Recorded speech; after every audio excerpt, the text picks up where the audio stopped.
తెలంగాణ రాష్ట్ర వ్యాప్తంగా ఉన్న రైతు సోదరులందరికీ కూడా రాష్ట్ర ప్రభుత్వం గొప్ప శుభవార్త అయితే చెప్పిందండి.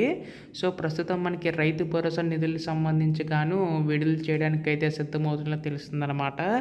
అయితే మనకి ఈ యొక్క రైతు భరోసా నిధులు మనకి నిధులు విడుదల చేసినా కానీ చాలామందికి జమ కావట్లేదు కదా! సో, మిగతా ఎకరాల వరకు ఎంతో ఎప్పుడు జమ అవుతాయి అన్న దానిపై ఈ వీడియోలో పూర్తి సమాచారం అంతా కూడా తెలుసుకుందామండి.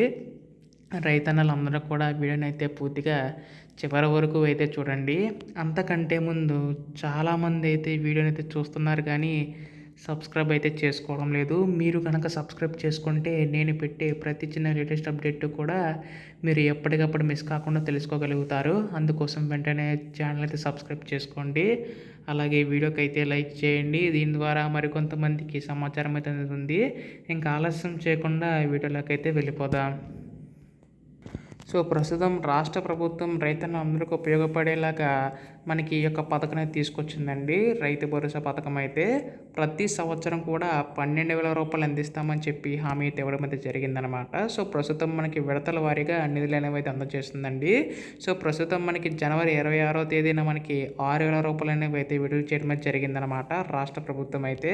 అయితే ఇక్కడ మనకి రాష్ట్ర ప్రభుత్వం అయితే మనకి ఒకేసారి కాకుండా విడతల వారీగా విడుదల చేయడం అయితే జరిగింది కదా! సో, ప్రస్తుతం మనకి మండలంకు గ్రామం చొప్పున అయితే నిధులు అనేవి అయితే జమ చేస్తూ రావడం అయితే జరుగుతుందన్నమాట. సో, ప్రస్తుతం మనకి 3 ఎకరాలు కలిగిన వారికి ఏంటంటే 6,000 రూపాయల వరకు కూడా జమ చేయడం అయితే జరుగుతుందండి. సో, మిగతా వాళ్ళకి కూడా మనకి జమ చేస్తామని తెలపడం జరిగిందనమాట. సో, ప్రస్తుతం మనకి ఇక్కడ దశల వారీగా నిధులు అనేవి అయితే జమ చేసుకుంటూ రావడం అయితే జరుగుతుందండి. అయితే దీనికి సంబంధించి కూడా అర్హత కలిగిన మాత్రం ఇచ్చే అవకాశం ఉందన్నమాట. సో, చాలామంది ఎదురు చూస్తున్నారు. అందరికీ కూడా జమ అవుతాయండి. సో, కాకపోతే కాస్త సమయం అయితే పట్టనుంది. ఈ నెల 31వ తేదీలోపు కూడా మనకి ఈ యొక్క రైతు భరోసా పూర్తి కార్యక్రమం అంతా కూడా పూర్తి చేసే విధంగా రాష్ట్ర ప్రభుత్వం అయితే అడుగులు అయితే వేస్తుందండి. సో, ఇటువంటి లేటెస్ట్ అప్డేట్స్ అన్నీ కూడా ఎప్పటికప్పుడు మిస్ కాకుండా తెలుసుకోవాలనుకుంటే మాత్రం ఛానల్ అయితే సబ్స్క్రైబ్ చేసుకోండి. ధన్యవాదములు. జై హింద్.